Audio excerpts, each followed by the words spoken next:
പഴയ പ്രസിഡന്റാണ്, ഇപ്പോൾ നേതാവായിട്ട് പ്രവർത്തിക്കുന്നുണ്ട്. ഗ്ലോബൽ ബ്രാഹ്മിൻ കൺസോർഷ്യത്തിന്റെ ചെയർമാനാണ്. അതെ അതെ. അപ്പോൾ എനിക്ക് തോന്നുന്നു ഇത്തവണ അഭൂതപൂർവമായ തിരക്കുണ്ട്. അഭൂതപൂർവമായ തിരക്ക്. ജനങ്ങളെല്ലാം കൽപ്പാത്തി ആകെ ഉത്സവലഹരിയാണ്. കൽപ്പാത്തിയോടൊപ്പം ലോകം മുഴുവനുണ്ട്, പാലക്കാടുണ്ട്, കേരളത്തിന്റെ വിവിധ ഭാഗങ്ങളിൽ നിന്നെത്തിയ രാഷ്ട്രീയ പാർട്ടിയുടെ നേതാക്കന്മാരുണ്ട്. കൽപ്പാത്തി ആകെ ഉത്സവ തിമിർപ്പിൽ തന്നെയാണ്. ഇലക്ഷൻ വന്നതുകൊണ്ട് കൂടുതൽ ജനങ്ങൾ ഇങ്ങോട്ട് എത്തിയിട്ടുണ്ട്.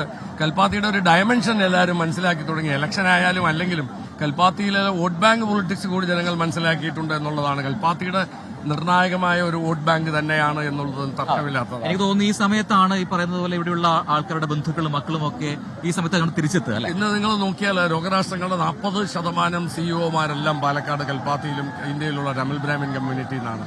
ഇവരെല്ലാവരും എത്തിച്ചേരുന്നത്. ഞങ്ങളെല്ലാം പണ്ട് കളിക്കുമ്പോൾ വില്ലിസ് എന്നും ഡെന്നസ് എന്നും ക്രിക്കറ്റുകാരുടെ പേരിലുണ്ട്. നമ്മളെല്ലാം കൂടി സംഗമിക്കുന്നത് ചൌഹാനും വില്ലിസും പട്ടോടിയും ഡെന്നസും ചാപ്ലിനും എല്ലാവരും കൂടി ഇവിടെ എത്തുന്ന ഒരു സംഗമമാണ്. ലോകത്തിന്റെ വിവിധ ഭാഗങ്ങളിൽ നിന്ന് എല്ലാവരും ഇവിടെ എത്തുന്നു. പക്ഷേ ഇന്നിപ്പോൾ അവസാന ദിവസമാകുമ്പോൾ ഞങ്ങളുടെ ഹൃദയമിടിപ്പുകളിൽ ഒരു വ്യത്യാസം കൂടി ഉണ്ടാവും. ഇനി ദേവൻ വീട്ടുമുറ്റത്ത് എത്തണമെങ്കിൽ ഞങ്ങൾ ഒരു കൊല്ലം വീണ്ടും കാത്തിരിക്കും. ഇതിന്റെ എനിക്ക് തോന്നുന്നു ഇതിന്റെ ചടങ്ങുകൾക്ക് വളരെ പ്രത്യേകത ഉണ്ട്. 1425 പണിയെടുപ്പിച്ചൊരു ക്ഷേത്രം, നൂറ്റാണ്ടുകൾ പഴക്കമുള്ള ഒരു പാരമ്പര്യമുണ്ട്. അപ്പോൾ എന്താണ് ഈ ദേവരഥ സംഗമത്തിന്റെ ഒരു ഐതിഹ്യം? സത്യം പറഞ്ഞാൽ ദേവരഥ സംഗമം എന്നുള്ളത് നമ്മുടെ സുഹൃത്തുക്കൾ നിങ്ങളെല്ലാം കൂടി ഉണ്ടാക്കിയതാണ്. ദേവരഥ സംഗമം എന്നുള്ളത് 5-ാം തിരുനാൾ ദിവസം 5 രഥം നമ്മളെ വീട്ടിന്റെ ഇവിടെ നിൽക്കുന്നതാണ് ശരിയായ ദേവരഥ സംഗമം.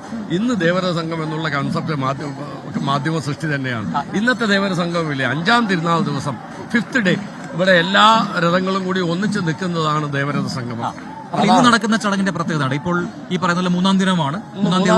ഇന്ന് പക്ഷേ 3, 2, 5 തേരുകൾ കൽപ്പാത്തി ജംഗ്ഷനിൽ വന്ന് വരുന്നതിനെ ഒരു സംഗമമായി നമ്മൾ കാണുകയും ഇന്ന് തേര് വലിക്കുമ്പോഴുള്ള ആ സായുജ്യം നമ്മൾ ചെയ്ത പാപങ്ങളെല്ലാം ഇതോടുകൂടി പോകുന്നു എന്നുള്ളതാണ്.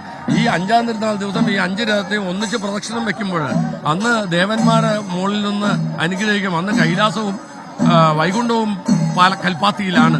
കൂടാതെ വൈകുണ്ഠവും കൈലാസവും വരുന്നതോടൊപ്പം ദേവന്മാർ ആകാശത്ത് നിന്ന് ദേവന്മാരുടെ പ്രസൻസ് ഉണ്ട് എന്നുള്ളതാണ് 5-ാം തിരുനാൾ ദിവസം ഈ ദേവന്മാരുടെ സങ്കല്പത്തിന്റെ ആ കൺസെപ്റ്റ് തന്നെ. അതോടൊപ്പം ഞാൻ മറ്റൊരു കാര്യം കൂടി ചോദിച്ചോട്ടെ, ഇതിന്റെ ഒരു ഐതിഹ്യം. ഇപ്പൊ നിങ്ങളൊക്കെ വർഷങ്ങൾക്ക് മുമ്പേ ഇവിടേക്ക് എത്തിച്ചേർന്നവരാണ്. അപ്പോൾ വർഷങ്ങൾക്ക് മുന്നേ ഇവിടെ എത്തിച്ചേർന്ന ആളുകളാണ്. അപ്പോൾ ഞാൻ കേട്ടിട്ടുണ്ട് പാലക്കാട് നിന്ന് രാജാവ് പ്രത്യേകം ക്ഷണിച്ചു കൊണ്ടുവന്നു. പാലക്കാട് രാജാവിനെ കാണാൻ വന്ന ജനങ്ങളായിരുന്നു.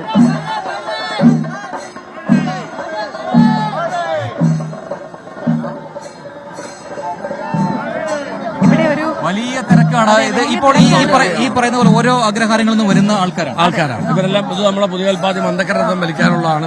നമ്മളെല്ലാം അങ്ങോട്ട് പോകും. ഇപ്പോൾ നടക്കുന്നത് ഭഗവാനെ തേര് വലിക്കാനായി പൂജാരിമാരും ഗ്രാമത്തിലുള്ളവരെല്ലാം കൂടി അങ്ങോട്ട് പോവുകയാണ്. അവിടുന്ന് നമ്മൾ തേര് വലിക്കും. പഴയൽപ്പാത്തി രഥം പോയ ശേഷമേ നമ്മൾ മന്ദക്കര ഗണപതി വരുള്ളൂ. പഴയൽപ്പാത്തി രഥം സൈഡിൽ നിർത്തുകയും മന്ദക്കര പഴയൽപ്പാത്തിക്ക് സൈഡ് കൊടുക്കുകയും ചെയ്യുന്നത് നല്ലൊരു കാഴ്ചയാണ്. ഈ പൂജകൾക്കുണ്ടല്ലോ പ്രത്യേകത.